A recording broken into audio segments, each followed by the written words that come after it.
Hi, I'm Tony Dwyer. Welcome to my channel. I post videos of about stuff that I find interesting. I hope you do too. Some of it's lampooning idiocy, some of it's just passing information on, some of it's just for fun. If you like what I do, click a like, maybe even subscribe. It'd be much appreciated. I'm not making any money out of this, trust me. It's not that hard, folks.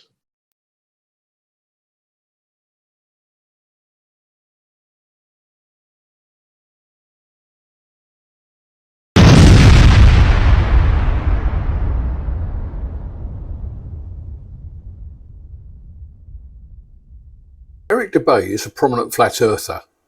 He makes money from his monetized YouTube channel with many flat earth videos and other crap, which at the time of his writing has over 226,000 subscribers and 519 videos. He also has a website where he pushes pseudo-scientific nonsense. He's written a bunch of books, which are of course on sale for real money, on a raft of pseudoscience bovine excrement. Oh, and guess what? He's an anti-Semitic bigot too. I've looked at his website. Nasty. About 6 months ago, he published a video called Earth's Form Motions Are Nonsense on YouTube. I have much of it here, so you don't need to go to his channel to look at it and increase his income. Let's look and listen to his nonsense and make appropriate comments. Oh, and watch out for the ridiculous memes that keep popping up in his video. They're deliberately aimed at his followers to massage their misfiring neurons. In the upcoming comparisons between a rotating spherical Earth and a non-spinning flat Earth, we will avoid exploring the seemingly endless back-and-forth arguments commonly found between the standard heliocentric model and the geocentric perspective. Instead, our focus will be on highlighting the consistent pattern that emerges when evaluating these two models, through a select number of real-world examples drawing from both heliocentric and geocentric perspectives. The heliocentric model, with its spinning, spherical Earth concept, consistently requires an array of intricate scientific calibrations, adjustments, and fixes for its highly implausible assertions to hold up. Dubay was lying in that segment.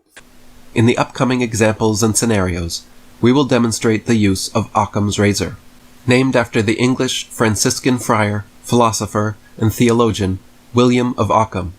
This philosophical and scientific principle advises selecting the simplest hypothesis with the fewest assumptions when faced with competing explanations that predict similar outcomes. Dubay was lying in that segment. What a surprise. He asserts that Earth being a sphere is highly implausible. He was lying there too.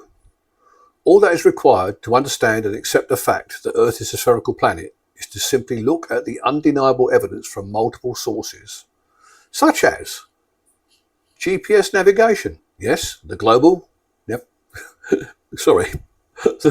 positioning system, great circle routes in the air and by sea, the horizon, satellites. I've got a satellite TV system and I see the ISS go over frequently. There are people aboard the ISS right now as it orbits our world. Star trails in the northern and southern hemispheres. They go in opposite directions from the observer's viewpoint. Every other body above a certain mass that we can see out there in space is a sphere. Stars, planets, and moons. Earth is no different. Gravity did that. While I am certainly not telling you what to choose, I do aim to highlight a well-understood cognitive methodology that is straightforward and entirely applicable to our illustrative content moving forward. A simple and relatable application of Occam's razor involves waking up one morning, looking outside, and noticing that the streets are wet. Let us now explore 4 possible explanations for waking up to wet streets, noticing that each subsequent explanation requires more assumptions than the previous one, illustrating the principle of Occam's razor. Oh, looky again. Dubay actually got something else right. What a pity he then went off on a ridiculous false equivalency argument. Occam's razor is indeed a very useful tool in helping to decide what is the most likely of a set of knowledge options. His wet streets argument is hugely silly. If we were to wake up on one morning and observe that the streets were wet, our experience would tell us that the most likely and simplest reason they are wet would be that it had rained, or was perhaps still raining. Similarly, when invoking Occam's razor in considering which is the most likely description of the shape of our world, all the points that I've made already, plus many more, which would include the presence of gravity, would lead to any truly rational, sane and honest person to determine that Earth is a sphere. None of Dubay's arguments reflect reality. Now, let's examine a real-world scenario where we can quite easily apply Occam's razor and assess the narrative presented by NASA and academic scholarly bodies. We will explore the 4 astounding velocities attributed to Earth by NASA and modern academia, alleged to occur simultaneously, in numerous directions, and even along arcing trajectories.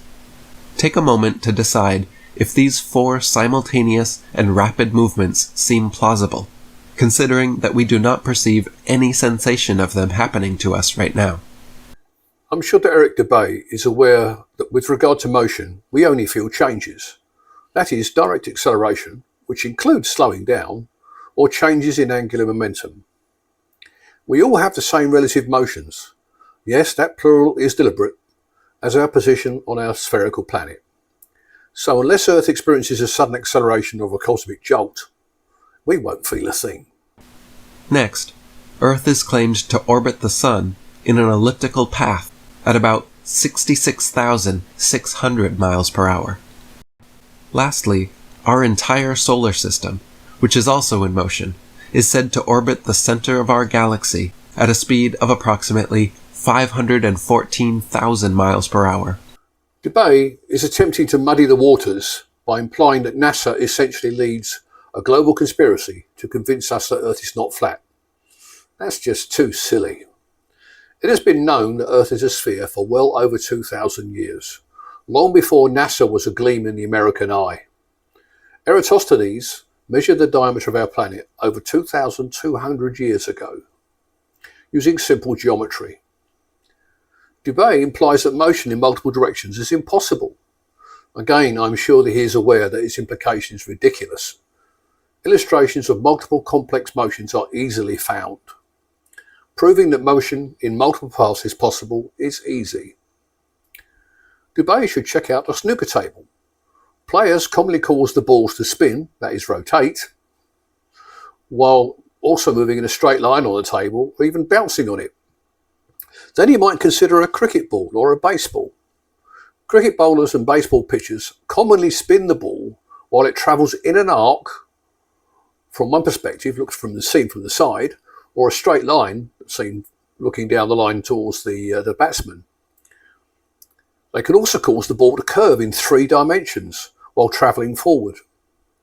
Similarly, a rifle bullet or artillery round spins while in flight and travelling in a curved path, because ballistics is actually a thing.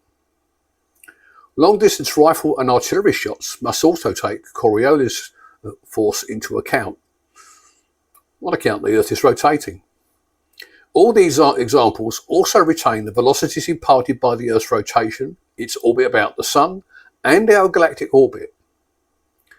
Perhaps Dubay might think that scaling up the size and velocity of objects renders these behaviours impossible. If that's the case, he would be wrong. This pattern indicates two-dimensional thinking.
Is it truly possible to rationalize and account for these extraordinary speeds and directional disparities, thus justifying our complete lack of perceived motion? NASA and the scientific community attempt to account for our lack of perceived motion through 5 key concepts. 1. Inertia and uniform motion. Inertia is a property of matter where an object will remain at rest or in uniform motion unless acted upon by an external force. When Earth and all objects on it travel at a constant velocity, there is no acceleration or deceleration to be felt. Oh, looky! Dubay actually got something right. What a pity he's only being dishonestly sarcastic. 2. Lack of reference points. On Earth, we lack fixed points in space against which we might directly measure our speed. In space, distant stars and galaxies can serve as reference points, but they are so far away that their relative motion appears very gradual, except over long timescales. This pattern indicates two-dimensional thinking. 3. Relative motion. All motion is relative. We measure the speed of one object relative to another. On Earth, everything, including the atmosphere, is moving together at the same speed and direction due to Earth's rotation and orbit. There is no external point of reference that we perceive in our everyday life that would alert us to our speed. Oh, looky! Dubay actually got something right. Dubay is being dishonest again. Here we see an image, a meme, if you will, which implies that the clouds and whatever can't stay in relation to the surface of the planet because we're rotating at 1 revolution per day and they can't keep up. It's complete nonsense. Everything on and around the planet in the atmosphere has the same relative motion as the planet itself. Dubay knows this. This meme is a lie and he knows it. 4. Gravitational forces.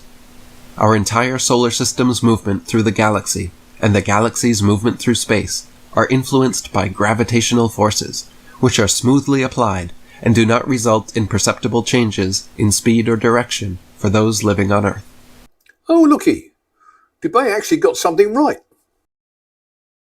In addition, that meme suggests that water would fly off the planet if we were rotating at the rate at which we are, 1 rotation per day, because it wouldn't be held on, be thrown off by the centripetal forces.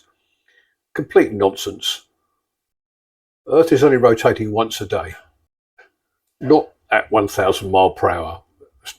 Rotation is not measured in miles per hour or kilometers per hour.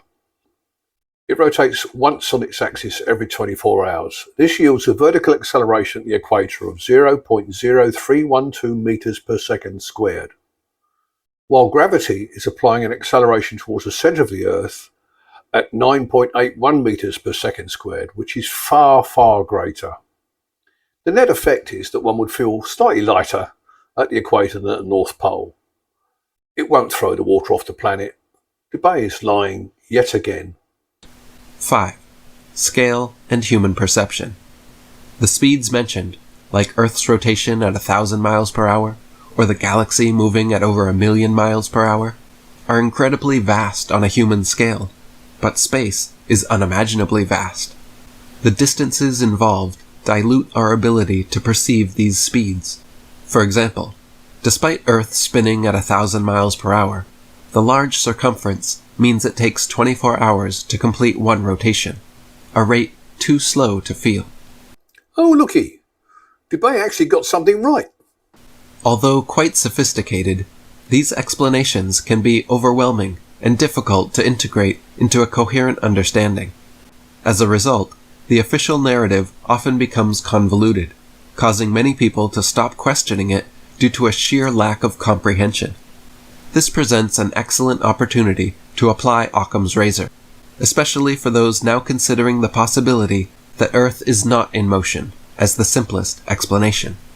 The geocentric model, which posits a non-rotating, fixed and immovable Earth, explains our perceived lack of motion straightforwardly, requiring no explanations. Dubay was lying in that segment. In contrast, the heliocentric model continually requires adjustments and far-reaching explanations to maintain its credibility. Given the everyday lack of perceptible motion on Earth, should we perhaps start to consider the possibility that the simplest explanation is indeed that the Earth is motionless? Or should we continue to accept the complex multitude of explanations that attempt to support the heliocentric model? Dubay was lying in that segment. What a surprise. I certainly understand the reluctance of most people to challenge the mainstream view, given the social pressures of being labeled as conspiracy theorists. It is extremely difficult to introduce these ideas to others, which assert that we have been misled to a level this extreme about the true nature of Earth and cosmology. But I implore you to do just that. Eric Dubay suggests that we should use Occam's razor to help us decide which of the two propositions we would accept. Is Earth a spherical planet with a spherical shape, just like everything else we see in the universe, drawn into a spherical shape by gravity? Or is it a flat something floating in something somewhere not fully explained by anything? Let's have a look. Here's a little something I put together. Let's see what we find.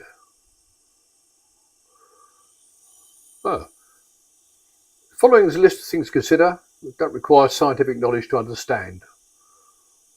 The horizon. Objects disappear bottom first. No zoom lenses. Sunrises and sunsets. Lunar phases. Apparent size of the sun and moon don't change through the day. Oh, lots of great circle navigation routes. Oh, hang on.